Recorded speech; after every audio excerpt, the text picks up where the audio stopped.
Hey guys, welcome back to my channel. And today I'm gonna be talking about editing. Now, a big part of what I do is obviously I post videos and I post on Instagram and social media all the time. And a big part of that is editing.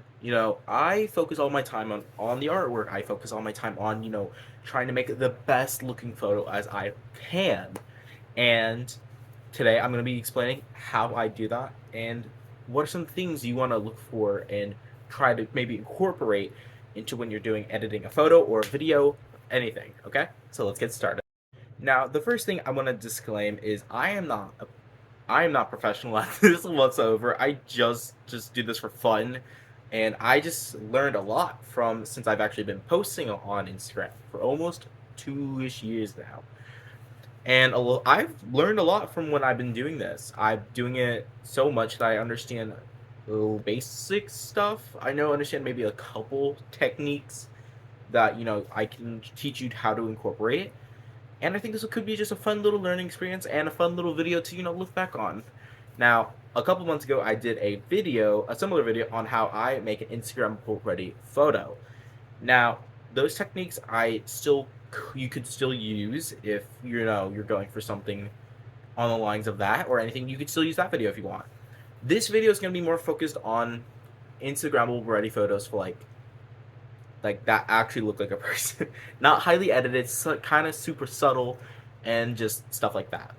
So yeah, that's what this video is going to be focused on. If you want to go check out the other video, I will put the name of the video down in the description, or try to figure out how to add that little like icon thing. I don't know. I'm still learning how to do this YouTube stuff.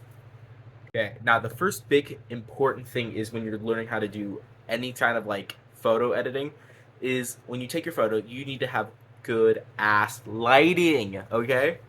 I am lucky enough to where I have a ring light and a really really weird lamp right here.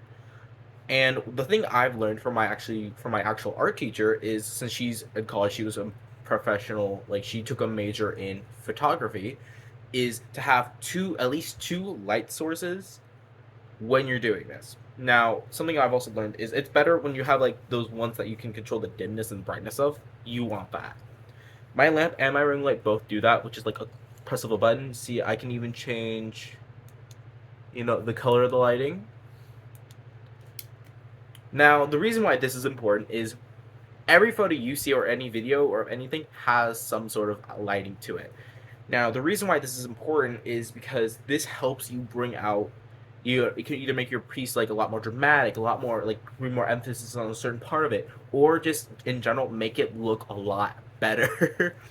And I've learned that the hard way. Is when I would take a photo, I would have one light directly shining above it, and it would cast since I use a lot of colored pencils and a lot of graphite and just a lot of charcoals that are reflective. This is really bad for trying to take a decent looking photo for. And so I've had to learn from a lot of trial and error that using at least two different lights works so much better. Another way you can do this is use natural light. What I mean by that is go outside and touch some goddamn grass, pretty much.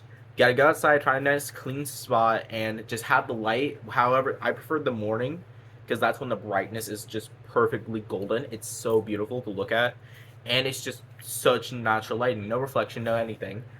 You have that helpfulness. Another thing I've learned is when you're doing the lighting is don't have them directly facing you, because when you do that, obviously you look a lot more brighter and a lot more, just a lot more things are like emphasized is when you do it, depending on how your mood is you want to have the lighting not directly facing at you, but facing maybe towards each other. This kind of helps not just brighten your whole face up. This helps, and you can still create those decent looking shadows if you want that for videos or anything, or photos. But this pretty much just like cancels the light out and reflects off each other, I think. And pretty much that just like it gives light, but not so much that it's like really, really intense. This is just really subtle lighting and techniques that I use whenever I film a video or even when I take my Instagram photos. Now, to the actual photo editing, how I edit a photo is super, super basic. As I said earlier, I'm not a professional at this. This is just what I've learned when I've edited pictures of myself. Now, I won't be talking about how to edit Instagram like whenever I do a drawing. I won't talk about that. How I edit people and how I make the photo look as decent as I can, at least right now. Okay, so this is the app I use. It's called Polisher, and I just start off by going to the little bar at the bottom. I click Beauty, and I start by just getting rid of all of my acne that is on my face.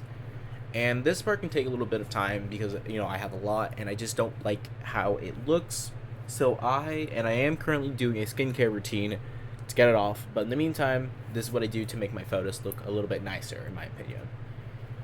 And the beauty, the little, what you do to get rid of your acne is you click the blemish tool that's under the beauty, and you just pretty much go around and click it. Now, when I first started, I would just click, I would be really small when I would do it. I would just like zoom in as much and just click around it. And you don't want to do that because if you do too much, it's going to make the skin like really, really like pixelated. It's going to make it really just bad. And it's just going to make like a little black spot appear because it's obviously heavily edited. What I do to fix that, though, with what I've learned, is I will zoom out a little bit, give a decent amount of room, and what it does is when I click on the area, I make sure it's in the center of the circle, and what happens is it blends the colors that are around that area inside the circle together to cover it, and that's what I use. For there's gonna be some small bits that you're gonna need to zoom in for, but that's fine. And if what I'm wearing has something on it, I'll also use that. Like if I have like a strand of dog hair on me or like a really like small speck of white on me if somehow, I'll just use that as well to get rid of it. Especially it's so much easier to like do it on like a black shirt or like on a solid color shirt because like it'll just all blend in anyway. So that's what I use that for. It can just fix up really tiny mistakes and everything. As you see, my face is a lot more smoother here. Now, my next step with what I do is still under the view section, is I will click the face icon and I will reshape my face to give my chin a little bit more of a narrow like look. And I don't really adjust my chin often anymore. But when I started, I would make it super small like a child's face. But now I kind of just learned to make it or keep it big.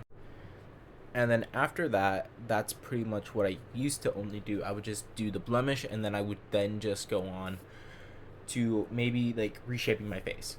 But recently, what I've learned is when you click the face and when you click beauty, there's a little option that says detail.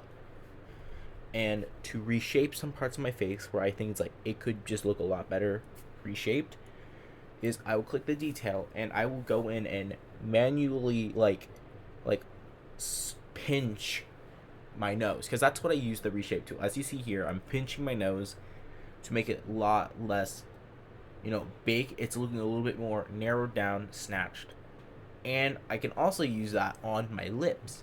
I can just slightly edit my lips to look a little bigger to how I would want them, and it's so subtle that it's not like heavily edited, and that's what I really like about it. When I edit, I try not to make it look. I mean, I know it's edited, but I try making it look like it's not edited as much as possible. I try making it look natural, well, as naturally as I can.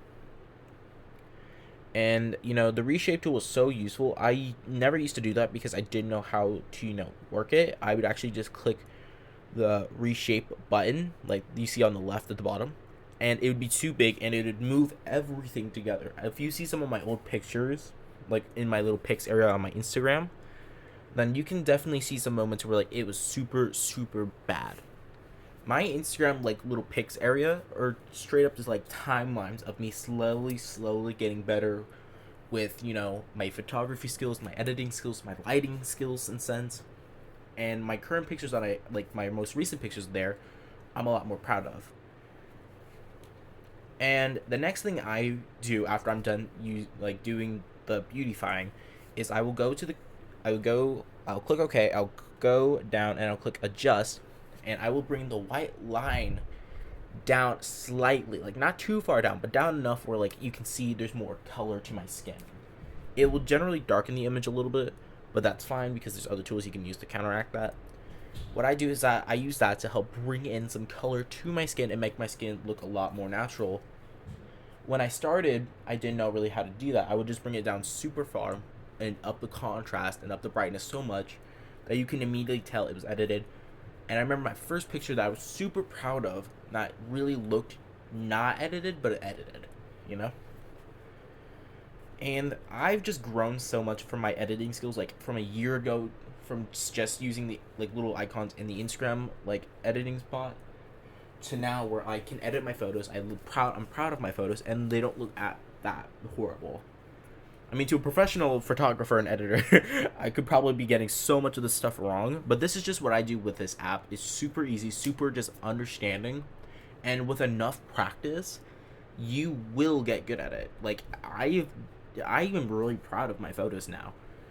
And what I also like to do is I like to sharpen my photos a little bit. In this photo, you'll see like it's kind of blurry a little bit in a lot of spots. So I'll go down, I'll click sharpen, and it will just bring a lot more life and like into the photo. Because as you see here, like when I click the before and after, the before is super like blurry, but then the after is super sharp, and I love it. But yeah, that's pretty much all the editing I do now. And yeah, I hope you guys really enjoyed it. I'll just plop some music here for the rest of it. And yeah, hope you enjoy.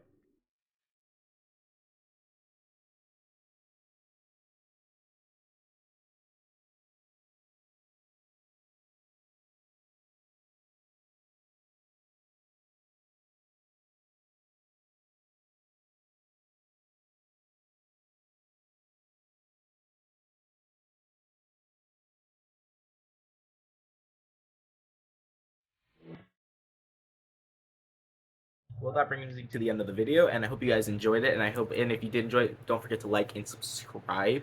It does just really help me out. This is just a fun little hobby that hopefully I can make a job one day. Anyway, I'll see you guys in the next one. Bye.